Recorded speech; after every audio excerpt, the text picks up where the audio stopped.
Alright y'all, we out here with the BetaFPV Beta85X doing some testing for this little guy.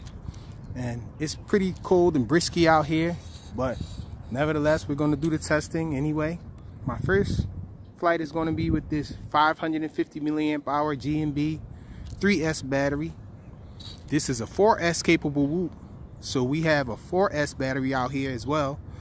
That's a Tattoo 650 milliamp hour battery, and you guys know the GMB batteries are usually 80 to 160 C bursts, and so that's what this one is. Anyway, let's get this guy up in the air and check out some punch outs and all with it.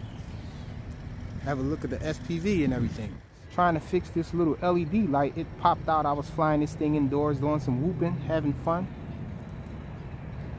and the little LED light here popped out on me. So again, this is a 3S battery.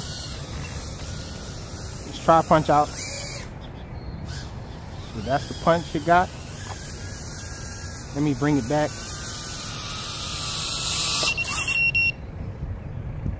And this little LED looks like it needs to be glued in because it's shaking around a lot.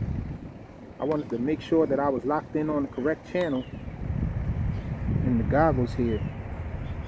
I wasn't on the right channel on the goggles. So now we're on the correct channel, I think.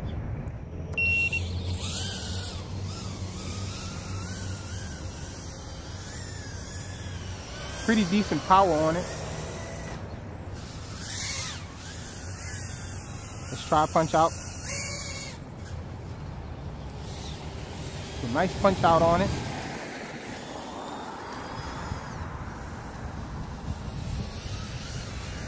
EOS 2 is on here.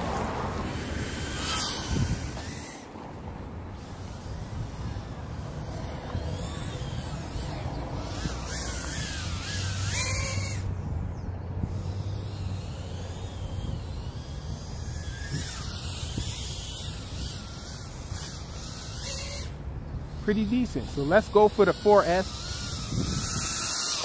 This is going to be my first flight ever with this, with a 4S battery in here.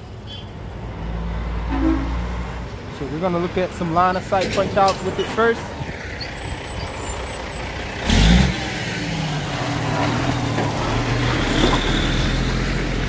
And then we're going to do some FPV.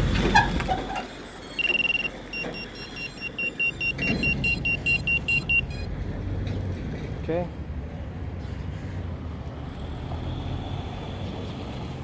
Gotta hold it still so the gyro can set.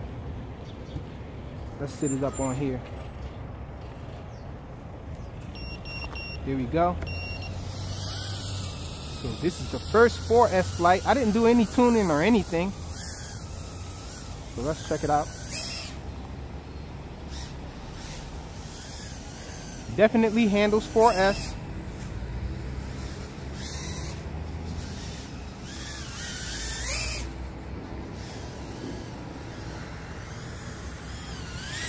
A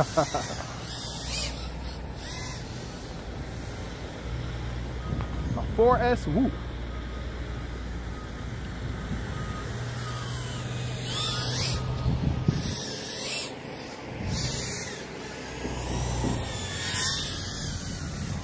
Okay, let's not do too many power loops and stuff. Let's get this thing in the air for some FPV.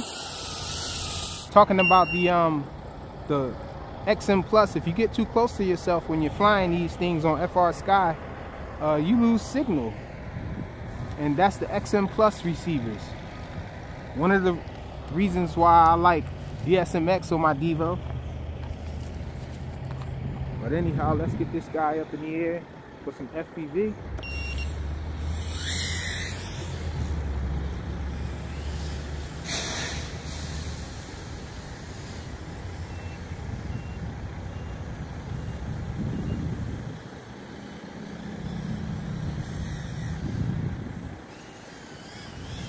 This battery seems like it's not really charged all the way up.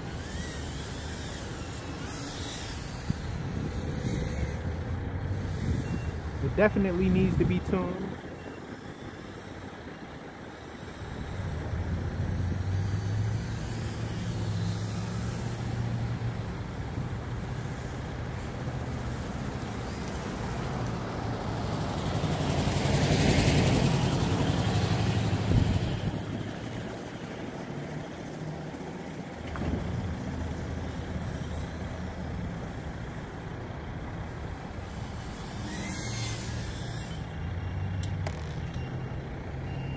And I don't know what that was there. It just reset. So I'm thinking that's probably the battery.